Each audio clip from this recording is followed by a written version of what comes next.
A few months ago, I recorded a video where I talked about the anxiety I had around spending money as I move into retirement. And it was something that I wasn't expecting, although I should have expected it because I'm an anxious person. So if I'm not anxious about work, of course I'm going to be anxious about retirement. So it did take a little while for me to start easing into it. And I'm not going to tell you that I have figured it all out, but I have done a few things to help me feel more comfortable with this transition. I honestly don't think people talk about this enough. I would not consider myself like a wildly super saverish kind of person, but in the last 10 years of my working life, I did go far and beyond to try to accelerate my savings as much as possible so I could retire as early as possible.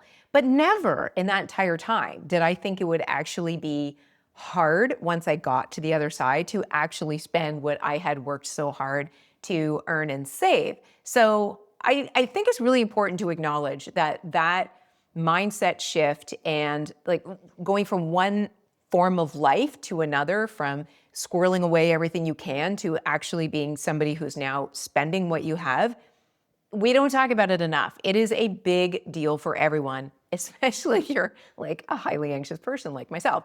However, I have done a few things to help me get more used to it, and I'm going to share them with you in today's video. And I think the first one is going to sound Captain Obvious, but maybe not.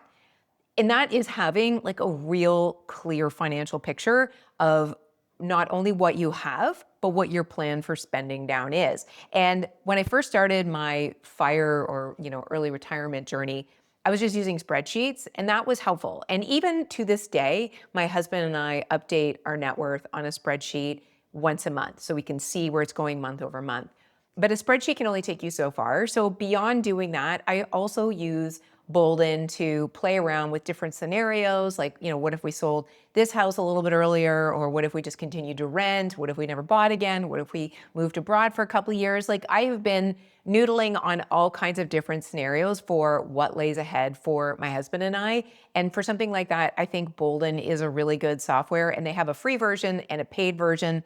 The paid version is not that expensive and is definitely worth it. I will leave links to it below, but I have found Bolden to be not only a helpful software to see the big picture and to create a plan for how I'm going to spend down, but as you set up your account, it's going to also ask you questions that you're probably not thinking about yet. When are you going to need to buy a new car, or the taxes you're going to have to pay when you sell the house that you're in? Any of those things that you're probably not thinking about needs to go into this detailed plan. So by the time I got to the end of my plan that I did in Bolden, I felt a lot better financially about where we were and what our drawdown strategy would be. So that took away a little bit of the anxiety, not all of it, but it did help quite a bit. The other thing I do on a very regular basis is remind myself that money in and of itself is not a goal, it's a tool. And two books that I highly recommend that will help you with that mindset is number one, Die with Zero. I don't necessarily agree with everything in that book, but the premise of the book is to really understand that the years where you can enjoy your money are not the last years of your life. They're probably going to be, in my case, right now in my 50s. So there are some really good ideas in that book. And the other one is The Art of Spending Money by Morgan Housel. This is his second book. He also wrote The Psychology of Money. But in The Art of Spending Money, he's really writing it for the person who has been saving for so long and is having a hard time with that transition to decumulation, or just starting to spend what you've saved. And the one thing I took away from that book that really helped with this spending anxiety is a reminder that money gives you options, right? But it only gives you options if you're willing to pull the trigger on one of them. So I can go into my Bolden software and make up all kinds of scenarios for what we can do. But if I'm not willing to actually pull the trigger on any of them, then my life doesn't have options. It just has scenarios in my head.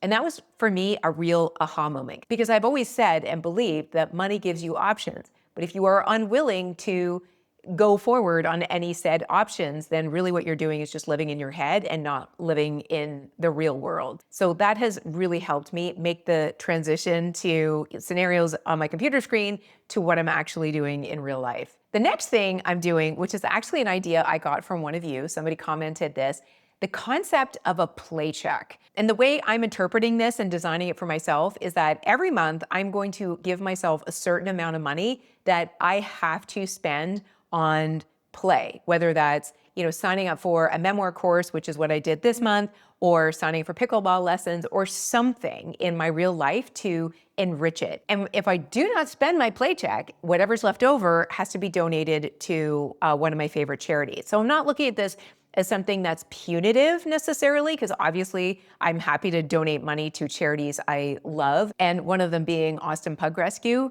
But more importantly for me, it's getting into a habit of being intentional with how I spend money to make sure that I'm using it as a tool to make my life better. And it's not that it's a huge sum of money, but it's really the ritual of having an intention at the beginning of the month. Okay, this is what I'm going to spend this money on. This is why it's going to be fun or playful for me. And if I don't spend it, off to the pug rescue it goes, which in my mind is an equally wonderful place for it to land. And then the one other thing that I have been doing, and it has really been helping, is to just ask myself the question, what would I regret spending money on? Which has been a timely question given that we're slowly but surely going through our current home and downsizing things. And as I see how much stuff goes to donation or to like a garbage dump, realize how much of the things that I purchase don't really add much to my life, which is really hard to swallow. But the more I do it and the more I'm aware of it, the more I make better choices in the future.